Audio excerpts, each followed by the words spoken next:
APS-C কেলেংকাৰী সন্দৰ্ভত বিপ্লৱ শৰ্মা ডাঙৰীয়াৰ যি প্ৰতিবেদন তাত মোৰ নামটোও তাত লিখা দেখিবলৈ পাইছো। এগৰাকী কেলেংকাৰীত অভিযুক্ত শইকীয়া নামৰ এজন অভিযুক্তৰ স্বীকাৰোক্তি এটা সংলগ্ন কৰা হৈছে তাত। আৰু তাত কোৱা হৈছে যে কমল মেধিয়ে 3 লাখ টকা দিছে, এনেকুৱা ধৰণৰ কথা গুৰুতৰ অভিযোগ এটা তাত আহিছে। এই গোটেই বিষয়টো সন্দৰ্ভত মই স্পষ্ট কৰি দিব বিচাৰো যে এপিএসসি কেলেংকাৰীৰ নামত কিবা এই ধৰণৰ ঘটনা মুঠেও কত হোৱা নাই। এজন মানুহ মোৰ ওচৰলৈ আহিছিলে, এই শইকীয়া বোলা মানুহজন, আৰু এজন বিশেষ ব্যক্তিয়ে মোৰ ওচৰলৈ তেওঁক লৈ আহিছিলে। সেই বিশেষ ব্যক্তিজন মোৰ চিনাকি, শইকীয়াজন মোৰ চিনাকি নহয়।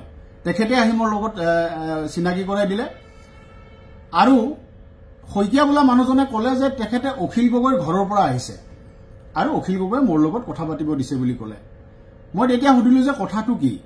কথাটো হ'ল যে ৰাকেশ পালে এবাৰ অখিল গগৈ বা মোৰ লগত কথা পাতিব বিচাৰে, এই কথাটো তেখেতে কৈছে। তেওঁৰ প্ৰস্তাৱটো হ'ল যে অখিল গগৈ বা মোৰ লগত ৰাকেশ পালে এবাৰ কথা পাতিব বিচাৰে। তেতিয়া মই ক'লো যে আপুনি অখিলদাৰ লগতে কথাটো পাতক আৰু এইটো কথা সাংগঠনিকভাৱে আমি এনেকে পাতিব নোৱাৰো, এই কথাও তেখেতক লগে লগে স্পষ্ট কৰি দিছো।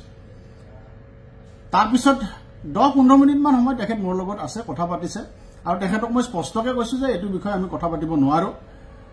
আৰু টকা পইচা লোৱাৰ প্ৰশ্নটো এটা গোকাত মিছা কথা। কোনো পৰিস্থিতিত টকা পইচা লোৱাৰ তাত প্ৰশ্নই নাহিলে। মানুহজনক মই এদিনে লগ পাইছো, এজন বিশেষ ব্যক্তি, মোৰ চিনাকি ব্যক্তিয়ে মোৰ ওচৰলৈ লৈ আহিছিলে। সেই 10-15 মিনিট সময় তেখেতৰ লগত কথা পাতিছো আৰু তাৰ পিছত জীৱনত মই কেতিয়াও সেই মানুহজনক লগ পোৱা নাই। গতিকে মই কেতিয়া তেওঁৰ পৰা টকা ললো, ক'ৰ পৰা টকা ললো, কেনেকে মই টকা ললো, এই গোটেই কথাবিলাক মই এতিয়া নিশ্চিতভাৱে এইটো বিষয়টো আইনী এটা মই দিশলৈ যাব লাগিব, কাৰণ গোটেই বিষয়টো যথেষ্ট এটা বদনাম চৰ্চা হৈছে আজি, যিটো মই অনাহকতে এটা মিছা অপবাদ মোৰ ওপৰত আজি পৰিছে। গতিকে এই বিষয়টো কোনে মোক পইচা দিছিলে, কেনেকে পইচা দিছিলে, কি পইচা দিছিলে, এই গোটেই বিষয়টো নিশ্চিতভাৱে মই ন্যায়ালয়ৰ কাষ চাপিম এই গোটেই বিষয়টো লৈ। আৰু মানুহজনে বাৰে বাৰে এটা কথা কৈছিলে যে তেখেতে অখিল গগৈৰ ঘৰৰ পৰা আহিছে আৰু মোৰ লগত অখিল গগৈ কথা পাতিব দিছে। এই কথাটো প্ৰতিবেদনখনতো এই কথাখিনি লিখা আছে। আৰু অখিলদাৰ ঘৰৰ পৰা আহিছে বুলি কোৱা কাৰণেহে মই কথাটো অলপমান এইখিনি সময়ত তেওঁৰ লগত কথা পাতিছিলো। আৰু তাৰ পৰৱৰ্তী সময়ত অখিলদাক মই সুধিছিলো, অখিলদাই কৈছে হয় মানুহ এজন আহিছিলে, এনেকে এনেকে কথা পাতিব আহিছিলে, এনেকে কৈছিলে। তাৰ পিছত কি হল মই আৰু নাজানো, গোটেই বিষয়টো আৰু হেৰি নহল। এতিয়া তাৰ পিছত তেওঁ কৈছে যে এইটো 2014 চনৰ কথা, কিন্তু তাৰ পিছত এপিএসসি কেলেংকাৰীক লৈ বহুত আন্দোলন হৈছে। অখিল গগৈ ডাঙৰীয়া তেতিয়া সভাপতি, মই সাধাৰণ সম্পাদক, আমি বহুত কেইটা আন্দোলন কৰিছো। আৰু আপোনালোকে সেই পুৰণা ফুটেজবিলাক চাব, সেই প্ৰতিটো আন্দোলনতে চাগে শ্লোগান দিয়া মানুহটো ময়ে আছিলো। অখিল গগৈৰ লগত একেলগে জেলত ময়ো গৈছো।